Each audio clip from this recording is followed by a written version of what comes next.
Yo guys, check kamusta mga idol? So ayan, mag-update tayo ngayong Webes mga lods ng umaga. Mga lodi, matindi ang mga balita natin ngayon. Nagkaroon ng basta malupit ang mga news natin ngayon mga idol. Kapanapan na bigat kahindik-hindi. Kaya abangan nyo hanggang sa huli to mga lods, no? So ayan, bago ang lahat, syempre, sana mga lodi palambing naman. Like lang po ang hinihiling ni Jeblo, syempre. At kung gusto niyo ng ganitong content, everyday news, balita, sa trending news, crypto news, global news, mag-subscribe na kayo sa ating channel. At pa-click na rin ang ating notification bells, no? No, tagta rin na yan ng like mga idol, malaking tulong yan sa channel natin. So ito, mag-news na muna tayo, pero bago ang news natin, balikan lang natin ang palpak na trade ni Jeblo mga idol. Pero okay lang kasi nga, alam, di ba kahapon, nag-position tayo dito mga lodi. Tapos, yun, meron tayong ginawa kagabi, etc. So, umabot na siya ng actually, ang profit ko na dito, mga idol, mga nasa 90 USDT na nga, 100 na nga ata eh. Dito banda, oh. Kaya lang, tinitignan ko, nakahiga na ako, mga idol eh. Tapos nakatulog ako, wala na, nakatulog ako. Pagising ko, bumaba na siya, sabi ko, what the, nakakaano na ako. Kumbaga, sabi ko, patay tayo dyan. So, kayo ng umaga, ayan, naka-recover, tapos ngayon bumaba ulit. Pero okay lang to mga idol. Nakakainis. Alam niyo yun, kalaban ko yung antok. So, hindi ko nabantayan. Pero ito, dahil nga yung RSI natin ngayon is nandito na sa 29, no? So, pwede na siyang bumaba pa siguro to. Ayan na, kung bumaba man siya dito, siguro hindi naman naabutin yung liquidation natin. Makaka-recover na to maya-maya lang siguro, mga idol, no? Maya-maya. So, titignan natin, mga idol. Actually, wala. Kasi nung natulog ako, nung nagpatay ako ng PC, tinanggal ko yung stop loss. Pero huwag yung gagawin nyo na. Tinanggal ko yung stop loss, sabi ko, okay lang. Kasi may tiwala lang ako sa position na to, kaya ako ginawa yun. Mga idol, no? May tiwala ako, tapos tinignan ko yung, inaral ko yung mga pwedeng mangyari. Mga idol. At nakita ko naman na talagang gaganon siya bago siya kumalas, no? Pero hindi ko in-expect na babalik pa siya dito sa baba na to na 1.3. In-expect ko hanggang 1.4 lang siya eh.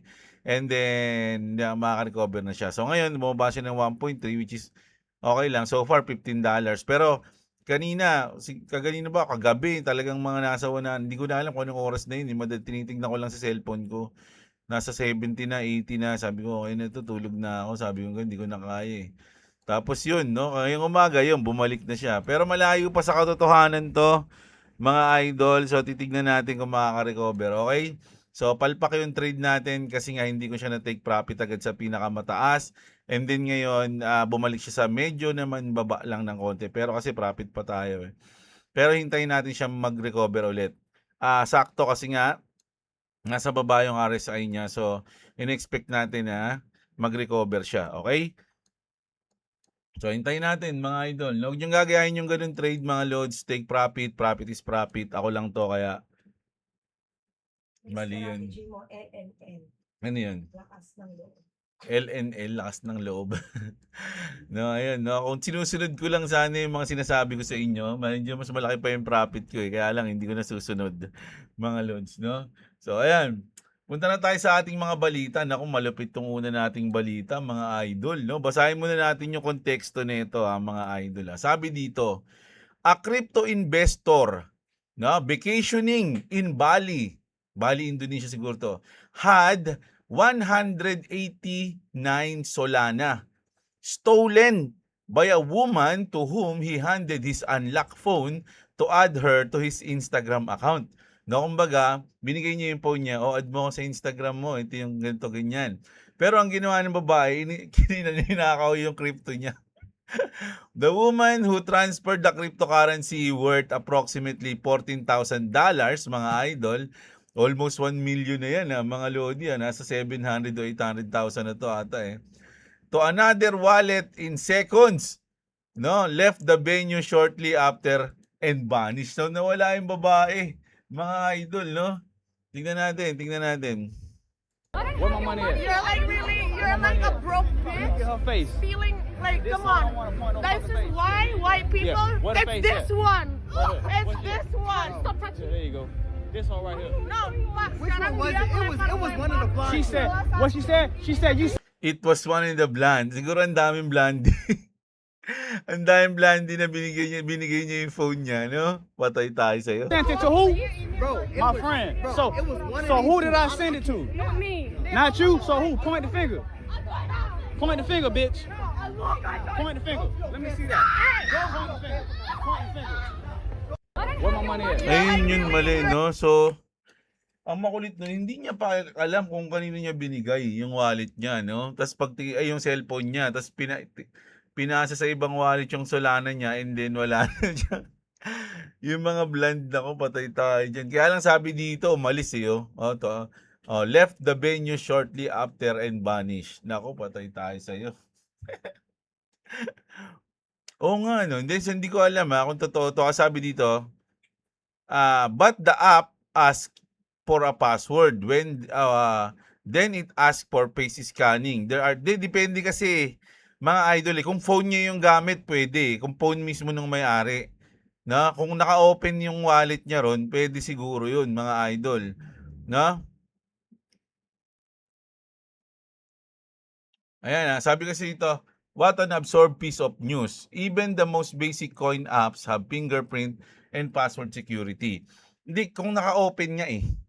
'Di ba tulad sa phone ko, 'di ba? Kaya lang di ko naman ginadala tong phone ko na to pag umaalis ako, meron ako ibang phone. So, kung sa phone ko kapag inopen mo yung Bitget na app, naka-open na yun dun eh. 'Di ba? Pwede ako mag-transact. 'Di ba? Hindi depende hindi ko alam pero sa tingin ko mukhang totoo kasi siguro may depende na lang kung naka-log out yung app mo tapos magla-login ka pa. Yun yung may authentication yun, no? Kailangan mo ng fingerprint o password, no? Pero kung binigay mo yung phone mo dun sa babae, tapos yung app dun is automatic na naka-open sa phone mo, no? Hindi mo na kailangan mag-login kasi pag pag pindot mo nung app, open na siya, pwede, no? Ayun, lesson learned, mga idol, no? Yun kumbaga nakakadala yun pagka ganun no? Binigay gusto mo lang ma-add siya sa Instagram pero nawala yung crypto mo. Tapos hindi pa siya normal, kumbaga hindi pa siya maliit lang, malaki na 'tong mga lods, $14,000. Siguro nga mga nasa ganun 'yan. Nasa 800 to 900,000 pesos. Ang pagkakaalam ko mga idol no? Ano ba? Parang naman tong internet ko.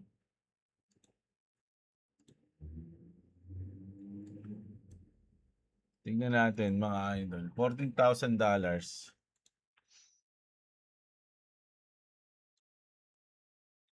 800,000 nga. Ayun 'Di ba?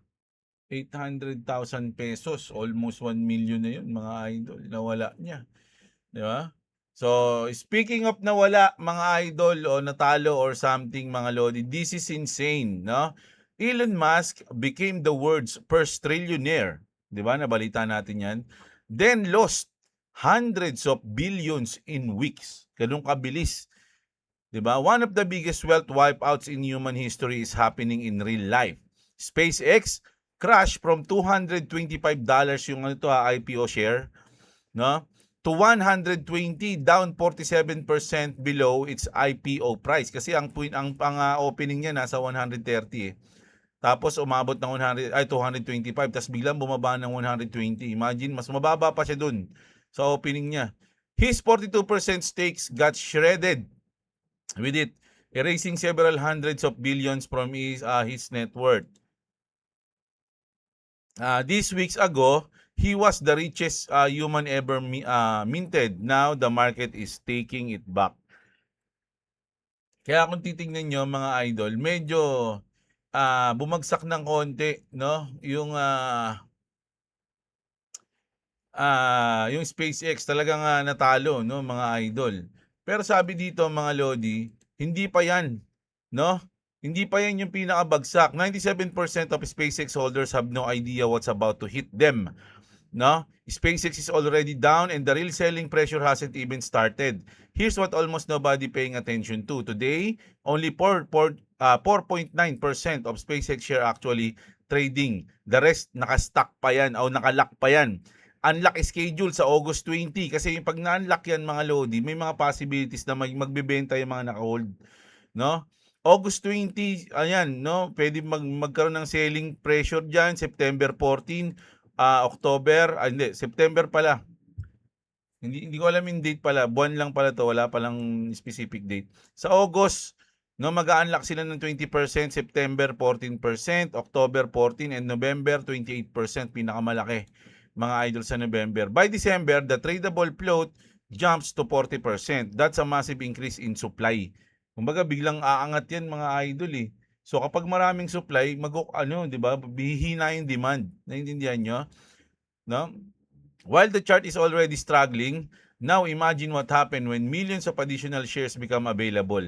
That's the risk I'm watching, sabi niya, no? So pwede ka mag-short dito, mga idol. I'm staying patient until the November unlocks are behind us. $85 is the first area.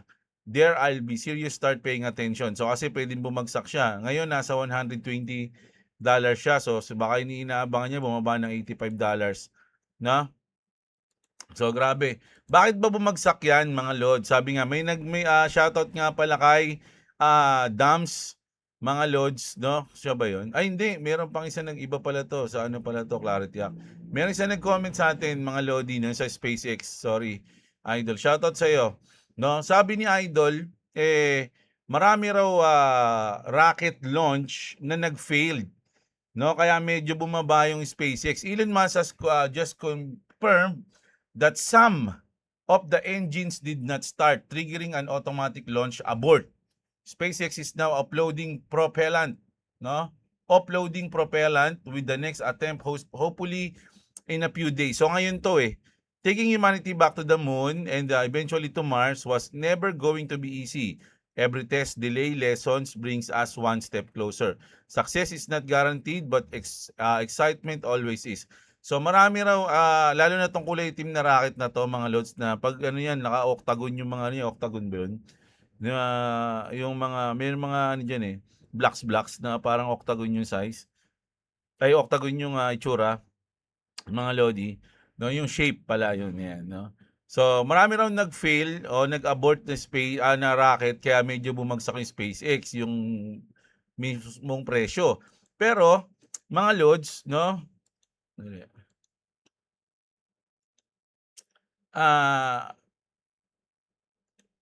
Ngayon meron tayong launch ngayong July 23. Additional pre-flight testing on Super Heavy complete. Now starting preparations to launch Starship as soon as tomorrow, Thursday, July 23. Weather is currently a significant watch item for launch, no? So ito kasi sinasabi nila once na magtagumpay itong launch na to, baka maapektuhan yung price ng SpaceX at kasama niyang lumipad. Lumipad din, no? Ayan yung sinasabi, no? So ayan, no? This flight could be decide whether the shorts, yung mga naka-short sa SpaceX, get burned tomorrow. Kasi ngayon nga to 23, mga idol, no? So, kung lilipad to, masusunog yung mga naka-short sa SpaceX dahil lilipad ang price ng SpaceX. Ayun yung parang sinasabi diyan, mga idol, no? So, isa pang malupit na good news, ito na. The US House officially passed a bill banning Congress member from insider trading. Ito yung pinush din to kasi ni Trump, no? Yung kay Nancy Pelosi, natatandaan niyo yung sa news na yon na siya yung lupit ng insider niya. Details include ito yung mga yung mga official no? Pinagbabawalan sa insider trading. Sabi rito mga lodi, spouse and kids banned from buying individual stocks, no? Public notice required before selling what they already own. Ayan Penalties of at least 2,000 or 10% of trade plus paying back any gains. The president and administration's official are not covered. Yung president hindi kasama. It now kasi nga sa na sila sa Clarity Act na sila Diba? It now heads to the Senate where it needs 60 votes to pass, no? So eto na tayo, no? Kung eto nga pumasa na siya sa Congress, so ganoon din to, kailangan magkaroon ng 60 votes sa Senate. Eto naman yung sa Clarity Act natin. parang kaugnay din, no? Kasi nga dito hindi kasama yung president eh, mga lods eh. Na?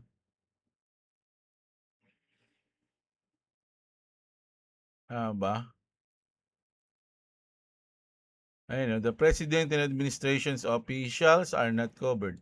So dito naman, pumayag na si Daddy. No? Clarity Act's crypto ban on officials expires the moment Trump's terms ends. The Senate's revised crypto market structure bill is out, and its ban on certain digital asset transactions shall have no force and effect from noon on January 20, 2029.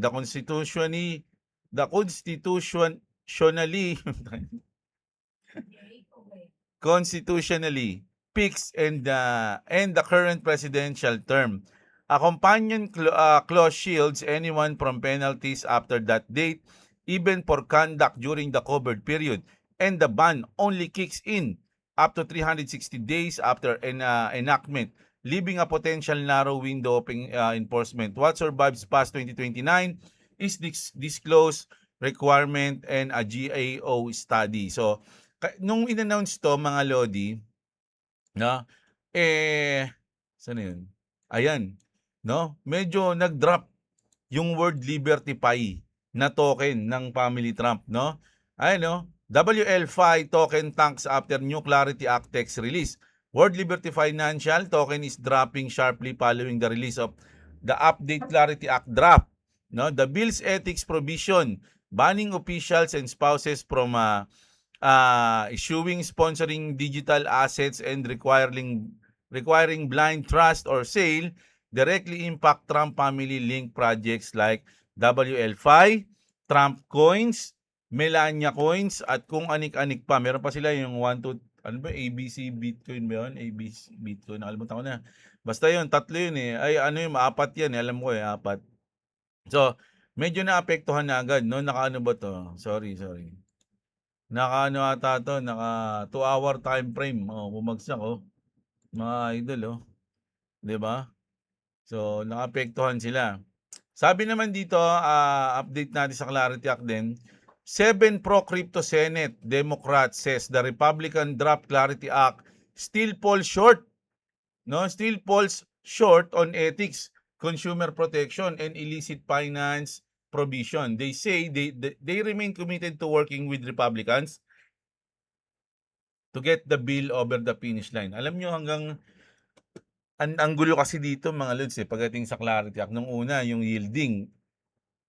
Tapos ngayon, yung ethics. Tapos pumayag na si Trump. Tapos ayaw pa rin ng mga Democrat. So, parang ginagawa na lang nilang reason to, mga idol. Kung ipapasa. Kung ayaw, wala kang magagawa kung meron talaga mga pumipigil. Mga idol, no? Sa tingin ko, mapapasa to kung talagang ipipilit. Mga lods, yung talagang walang magagawa. Pero, ako wish ko talaga pumasa na to mga idol Kaya lang, ang daming pumipigil, no? Kahit na ginagawa na ng paraan, dami pa rin, lalong nanggigigil. Habang pinipigil, lalong nanggigigil, mga idol. So, inaasahan ko na lang na sana mapasa na to. Ang dami na nating news dito sa Clarity Act na to. Lagi tayong nag-a-update, iba-iba, may positive, tapos biglang magiging negative, tapos magiging positive na naman. No, maapektuhan yung chart, biglang babagsak, biglang aahon na naman. Ayan na. Nag-bounce na siya. Mga idol, from ayan, ito. 30. $22. Panalo na nakatulog pa So, ayan mga idol. So, punta na tayo dito. Nako, speaking ng mga kalaban, mga Lodi, no? Alam nyo, merong pagkakataon na hindi ko kasing i-play yung kasi baka makapiright tayo dito. Pero sige, tignan natin, no? Ay, hindi, basahin ko muna yung context. Sabi dito, Senator Elizabeth Warren just got embarrassed for her opposition to Save America Act. Ito, sumakay pa siya dyan sa maling elevator Dito pala siya sasakay. Ayun, no? Aliens were registered to vote. Hindi yun yung aliens na literal na alien na. Yung illegal alien. Parang ganun yan, mga idol, no? Registered to vote. I thought them said there is no evidence of alien. Sabi niya. As yun, umalis na siya, no? Kumbaga, parang sinasabi dito, marami raw kasing alien na gustong bumoto. No, kasi sila yung may mga pakananon, eh, mga idol. Eh. So, na-trap siya dito, mga lods. And then, yun, umalis siya. Nilisan niya yung reporter. Kumbaga, wala siyang confident na sagutin yung mga ganyang tanong sa kanya pagdating sa mga illegal alien. Kaya tumakas siya. Parang ganun yung pinapalabas dito, mga idol, no? So, ayan. So, dito, punta tayo dito. Ito na yung mga trending news natin na malupit, mga lods, no? Unahin na natin uli na natin yung malupit din na isa. Sabi dito, to all mechanics, especially automotive, mechatronics, sabi niya, technicians, start looking for a plan B soon. While Germany debates gas prices, humanoid robots are already working in workshop in China. Do you really believe your job is safe for much longer? You'll be unemployed in 2 years. No? So dito mga lods, pinapakita dito na yung trabahong mekaniko o pagiging mekaniko mga idol ay pwede nang palitan ng mga humanoid robot, mga lodi. No? Skill yan, mahirap yan eh. Mga lods eh. Di ba? Pero meron dito na video na gumagawa na sila. No? So unti-unti na tayong pinapalitan ng mga robot. Mga lods. Ito advanced technology to. Ito yung bagong blackboard na pwedeng gamitin ng mga teacher na malupit, mga idol. 2026 World Artificial Intelligence Conference at tech companies groundbreaking tech teaching tool, the AI Blackboard. Ayan na. So, tingnan natin, lakayan natin, lumapit yung teacher eh. So, ayan, nakita nyo? Touchscreen siya, mga lods, no? Pwede siyang magsulat dyan, no? At ang maganda dito, mga idol, kapag nagsulat lang siya ng kahit ano, makukorek niya. Kunyari, nagsulat siya na, ayan, may mga ganyan pa, may mga chart na lalabas. May mga graph pa tawag yan. Ha? Idol, ayan, nandito, may teacher sa likod ko, mga lods. Kasi kunyari, wag i-square ka lang. Ayan, papagandahin mismo yan nung, nung blackboard. O, di ba? Tapos yung mga sukat-sukat, ayan, tignan mo. Nakakita namin na ganyan na sa school namin. May ganyan sa school nyo? Ang lupit pala ng school nyo. Sana all pala. Ayan, no? Ang galing mga lodi, no? Meron na pala, kala ko pa naman mag-interesado si boss, hindi pala. Malas Baka may ibang pictures. Meron na palang ganun sa kanila. Pero ang astig, di ba? Parang gusto ko tuloy, magdodrawing ka lang ng kahit ano, tapos bahala na siya. Alam mo Bahala, kung ano mas gusto. bahala na siya. Bilan mo. Ba't kita bibilan yan? Bilang school mo bibili sa inyo yan. Ba't ako bibili? Ayun. Ano lang sa'yo, yung mga monitor na malaki, di ba? Smart TV yun eh. Ayan pwede ka na manood ng kahit ano dyan. Pwede ka manood dyan ng kahit ano. Ang galing, no, mga idol. So, grabe yung ating technology, no? Gumaganda na ng gumaganda, bumibilis na bumibilis. Kaya lang nakakatakot din kasi imagine mapapalitan na yung mga mekaniko natin, no? Papa-change oil ka, robot na yung gagawa. Papa-PMS ka. Uy, PMS ko na ngayon, pagpunta nga ako dun sa mga robot kong tropa. Robot, baka may discount naman tayo dyan. Paring paring B23, number na lang tsaka letter yung pangalan. So, ayan. Ayan yung news natin, mga lodi, no? Isang aral na matututunan na wag iaabot sa kahit sino ang inyong cellphone na merong It's this one. wallet, no, ng crypto, mga idol. Ako kasi talaga pag umalis ako, hindi ko dala meron akong sariling phone na para sa crypto, na may wallet. Pero yung isang phone, yun yung dinadala ko pag maglalasing ako. Di ba? Siyempre, mami, may iwan mo yun, makuha sa iyo yun, di sibak ka na. Di ba? So, ayan, napagbintangan yung mga brand, na. And then yung kay Elon Musk na news natin, mga lodi. At sana umangat nga ngayon. Meron silang launch ngayon. At yung ito hindi pa to pasado talaga, hindi pa to batas Ang parang nangyari dito is parang yung nangyari sa Clarity Act, pumasa lang sa Congress. Pero aakyat pa sila sa Senate para mapagbotohan ng 60 votes. Okay? Pero dahil diyan, mga idol, bumagsak yung World Liberty Financial, 'di ba? Pero alam ko naka-recover na ngayon Kumbaga nagkagulatan lang diyan mga idol. No, so yan, mga nangyari na mga lods. Ayan yung news natin ngayong umaga mga idol. No? Mamayang gabi, basa tayo ng comment mga lods. Gaya ng dati, update ulit tayo sa mga mangyayaring news ngayong araw. Oh, no? Hanggang gabi, umaga hanggang gabi, hanap tayo ng news niyan. So kita-kits tayo mga idol. Kung gusto nyo ng ganitong content, subscribe kayo, like nyo yung video natin. Napakalaking tulong na yan sa aking sa ating channel mga idol. At sobrang shoutout at salamat agad sa mga magle-like at magsusubscribe. Salamat sa inyo mga idol. Kita-kits tayo. Check nyo yung inyong link dyan, yung link sa baba ng description natin, mga lods. At yun, kita-kits. Maraming salamat sa mga nanood. Magandang araw sa inyo mga kapatid. At what's up mga idol? Yeah!